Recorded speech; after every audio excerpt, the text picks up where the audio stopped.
Alongside Egyptian students who have studied in Al-Azhar for centuries, there are many other students from various Islamic countries, as well as students from non-Islamic countries, but from the Muslim minorities of these countries.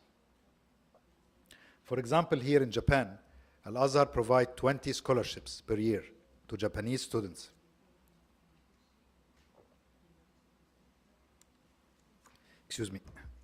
Provides 20 scholarships per year to Japanese students to study at Al-Azhar University. These foreign Muslim students enjoy equal treatment to that received by Egyptian students. Al-Azhar has been known throughout its history of highlighting tolerant, open-minded, and moderate vision of Islam, what is called wasatiyya. Al-Azhar has been promoting this vision not only in Muslim countries, but again among Muslim communities and minorities in non-Muslim world. Al-Azhar has been sending preachers and scholars to other Muslim and non-Muslim countries in order to promote this open-minded vision of Islam. That includes again Japan, particularly in the holy month of Ramadan, where we receive preachers and scholars from Al-Azhar Sharif. So after going through this, the role of what we can call the official Islamic institution in Egypt, I'll move to the role of religion in the political scene of Egypt today.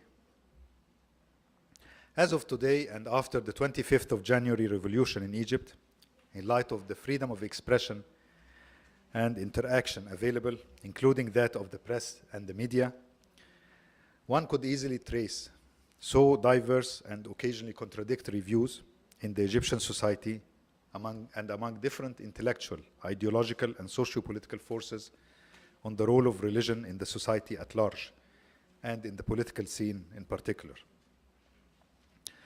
There is a growing consensus in Egypt today on the civil nature of the state, even agreed to among some Islamist tendencies. But there are differences on the frames of reference of such state, as some Islamist groups argue that these frames of reference should be Islamist in light of these groups' interpretation of the current constitution, particularly Article 2, which I referred to earlier, which mentioned that Islam is the official religion of the state and that Islamic Sharia is the principal source of legislation. Among these, there are even still differences on the interpretation of this article of the Constitution. In addition, one has to bear in mind that there are varying points of view on this matter among Egyptian Copts, some of whom base their positions on their socio-economic interests, political views, or intellectual affiliation, while others talk about the insistence of democracy and the civil nature of the state as a guarantee for making the notion of citizenship as the only basis of the new Egypt to arise in the coming days. And still we have a third party, also with variations in the degree and scope among themselves, trying to formulate a political or party affiliation based on the religious affinity. Within the Islamist forces themselves, one could easily today in Egypt notice differences among traditional, conservative, strict, modernizing, liberal, progressive, or even leftist trends and individuals.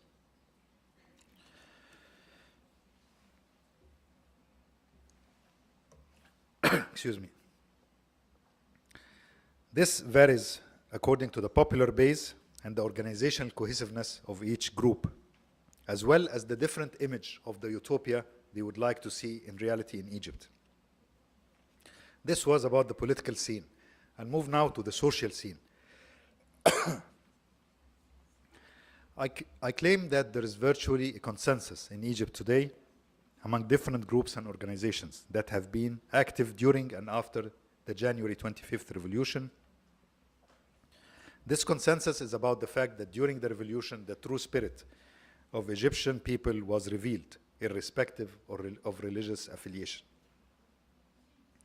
This was demonstrated, for example, in the collective action taken by residents of the same neighborhood to protect the public and private property in their neighborhood in the days that witnessed virtual collapse of the security situation after the withdrawal of the civil security police and before the full deployment of the armed forces after January 28, 2011. Other examples in this respect include teamwork by voluntary groups, particularly of Egyptian youth, but of citizens in general, during and after the revolution, to clean the streets of their districts and to collect garbage and recycle them away of residential areas, as well as similar efforts to decorate pedestrian areas, particularly in major cities such as Cairo and Alexandria. These encouraging examples gave rise after the revolution to a wave of grassroots action aimed at consciousness and awareness building among the Egyptian people in the field of social manners, behaviors, and interaction with fellow citizens or foreigners. Religion has been used and invoked in this respect to show to Egyptians who are religious by nature, as I mentioned earlier, that the values of community service, of discipline, of organization, respect for laws and rules, as well as respect for elderly people, women, and children, are intrinsic values deep-rooted in Islam and Christianity, and therefore people should follow these values and seek to implement them, not only out of patriotic allegiance to their country, Egypt, but equally out of abiding by the teachings of their own religions. Moving from the political and social, I'll come now to the economic relevance of religion in Egypt today. As I explained previously, religion cannot be neutralized from any aspect of daily life or activities of Egyptians.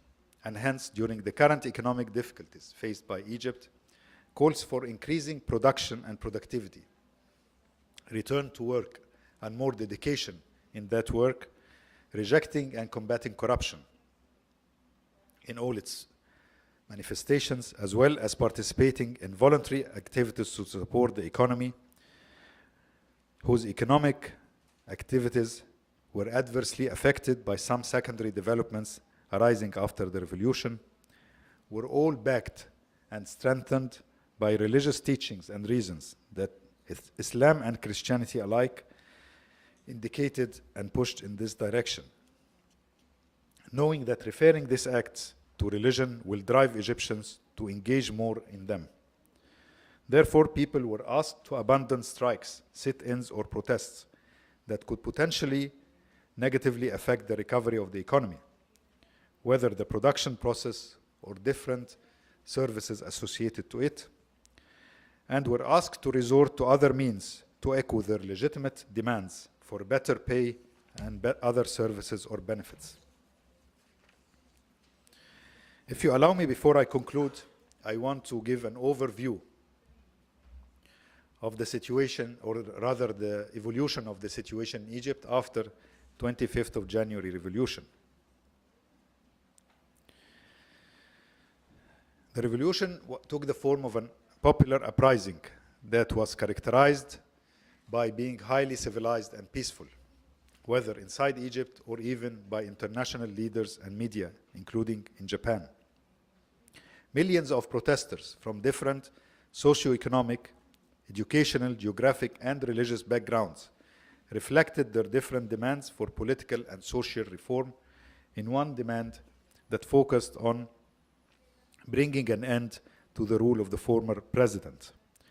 Uprising took place in different cities, and 18 days after start of the uprising, former President Mubarak decided to step down from office. Thereafter, the authorities of the president were passed to Supreme Military Council. The grievances of Egyptian protesters were reflected on civil and political issues, including concern of previous police brutality, state of emergency laws, lack of free elections or transfer of power, expansion of high levels of corruption. But it also reflected socio-economic concerns and demands, including high rates of unemployment, food prices inflation, and low wages.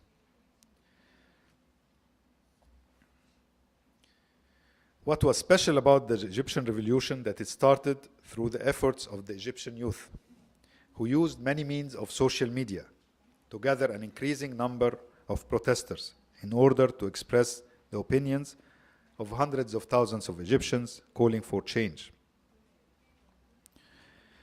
Again, the Egyptian revolution was not restricted or confined to one ideological group or intellectual trend or political party.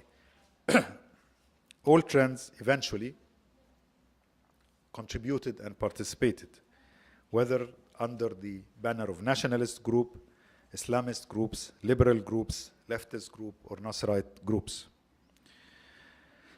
As a result of the establishment of the Supreme Council of Armed Forces, authority after the stepping down of the former president, a new provisional constitutional declaration was declared, included the dissolution of the Egyptian parliament with its two chambers, the upper house and the lower house, as well as suspension of the constitution. The military council committed itself to transfer authority to elected civilian government after the elections and is managing the current transitional period. A new government was formed under the leadership of the Prime Minister, Dr. Assam Sharaf, who was a former Minister of Transportation of Egypt. And the committee of experts was handed the task of revising and amending the constitutions. These amendments were put to a referendum on the 19th of March, acquiring a 77% majority of approval. As I mentioned earlier, parliamentary elections are scheduled to take place this September, to be followed 2 months later by presidential elections. It's hoped that the 25th of January revolution would be a new step for the people of Egypt, in which they would express their desire to bring change upon all aspects of life, to create, hopefully, a much more viable, just, equitable, sustainable, and fair socio-economic system, as well as to enjoy their complete political and democratic rights in a vibrant political system. At the very end, I would like to give just pictures that showed the unity of the Egyptian people despite of religious differences during the revolution. And if any of the honorable guests here today would like to go to the YouTube and see some of these pictures which we saw, this included Muslims and Christians in the same demonstration, men and women surrounded by each other. Some were praying and some were not praying during these demonstrations and protests.